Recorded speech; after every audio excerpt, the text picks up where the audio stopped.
दोस्तों आज की वीडियो में मैं आप लोगों के साथ शेयर करूंगा एसएसबी क्या है, इनका क्या काम होता है, कौन सा पोस्ट रहती है और एसएसबी में आप कैसे ज्वाइन कर सकते हो। इन सारे कुछ के बारे में मैं बताऊंगा। बने रहिए हमारे साथ वीडियो का अंत तक। तो चलिए पहले जानते हैं एसएसबी क्या है। एसएसबी की फुल फॉर्म होती है सशस्त्र सीमा बल। 1962 का भारत चीन का युद्ध के बाद 20 दिसंबर 1963 में इन सेना का शुरुआत हुआ था। इस सेना बल का स्थापना करने का मूल कारण था अगर चीनी सेना भारत में आक्रमण करने और कब्जा करने का कोशिश करे, ऐसी स्थिति में उनको रोकना और अगर चीनी सेना के साथ जंग छिड़ जाती है, इस स्थिति में उस युद्ध को अंजाम देना भी एसएसबी सेना का पहला काम होती है। और एसएसबी सेना रॉ के लिए भी काम करता है, यानी कि रॉ का सहायता करती है। एसएसबी सेना बेसिकली भारत नेपाल की सीमा का बराबर पश्चिम बंगाल, बिहार, असम, सिक्किम, अरुणाचल प्रदेश, इन सारी सीमाओं में एसएसबी सेना सुरक्षा प्रदान करती है और इन सीमाओं से होने वाली गैर कानूनी काम को भी रोकती है। दोस्तों आप जानते हैं एसएसबी फोर्स के अंदर क्या क्या पोस्ट रहती है। पहले छोटा पोस्ट से मैं शुरुआत करता हूँ। कांस्टेबल सबसे छोटा पद रहती है कांस्टेबल का। उसके बाद आती है हेड कांस्टेबल, उसके बाद असिस्टेंट सब इंस्पेक्टर, उसके बाद सब इंस्पेक्टर, उसके बाद इंस्पेक्टर, उसके बाद assistant commandant, deputy commandant, second in command commandant, deputy director general, inspector general, special director general और डायरेक्टर जनरल। यही सारी पोस्ट रहती है एसएसबी फोर्स के अंदर।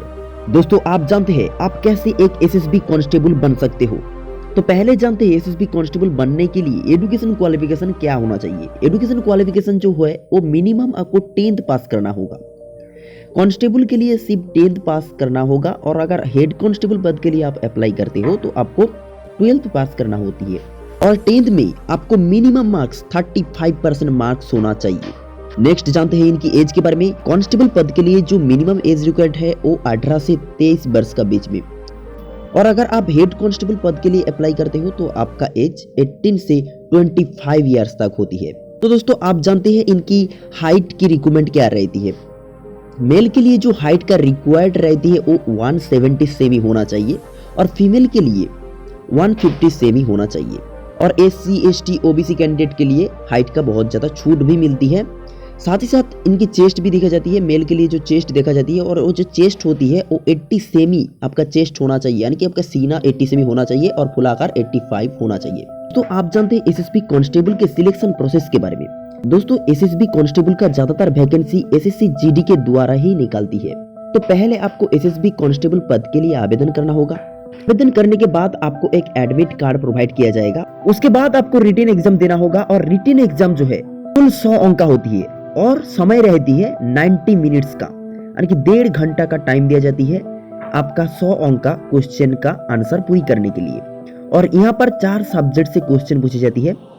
एक तो होती है इंग्लिश, उसके बाद है हिंदी, मैथ और जनरल नॉलेज। इन 4 सब्जेक्ट में से आपको क्वेश्चन पूछी जाती है और इन 4 सब्जेक्ट में से हर सब्जेक्ट पर 25 मार्क्स का क्वेश्चन होती है। साथ ही साथ गलत आंसर देने पर आपको 1/4 नेगेटिव मार्क्स भी होती है। तो आप अगर रिटन एग्जाम को क्लियर कर लेती हो तो आपको फिजिकल एग्जाम देना होगा। और फिजिकल एग्जाम जैसे रनिंग होती है, मेल के लिए जो रनिंग होती है वो 5 किलोमीटर तक रनिंग होती है और वक्त दिया जाती है 24 मिनट्स के अंदर आपको 5 किलोमीटर दौड़ पूरी करना है। और फीमेल के लिए 1600 मीटर का दौड़ पूरी करना है और टाइम दिया जाती है 8 मिनट 30 सेकंड का टाइम दिया जाती है। इसके अंदर आपको 1600 मीटर दौड़ पूरी करना होती है। उसके बाद मेल के लिए जो लॉन्ग जंप रहती है वो होती है 11 फीट और फीमेल के लिए 9 फीट का लॉन्ग जंप देना पड़ती है।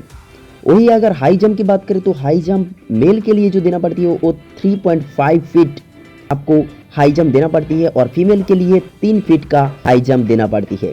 दोस्तों आप जब फिजिकल एग्जाम को क्वालिफाई कर लेते हो तो आपको मेडिकल में भेजी जाती है, जहां आपको शरीर का सभी अंग को अच्छी से परख किया जाती है। आप अगर फिजिकल डिसेबल है, फिजिकली आपका कुछ डिसेबल है तो आपको निकाल दिया जाती है और अगर फिजिकली आप ठीक है तो आपको सिलेक्ट किया जाती है। उसके बाद आपका मेरिट लिस्ट निकलती है और अगर मेरिट लिस्ट में आपका नाम आते है तो आपको ट्रेनिंग में भेजी जाती है। और ये ट्रेनिंग बेसिकली 1 साल का होती है, यानी कि 52 वीक्स का ट्रेनिंग होती है।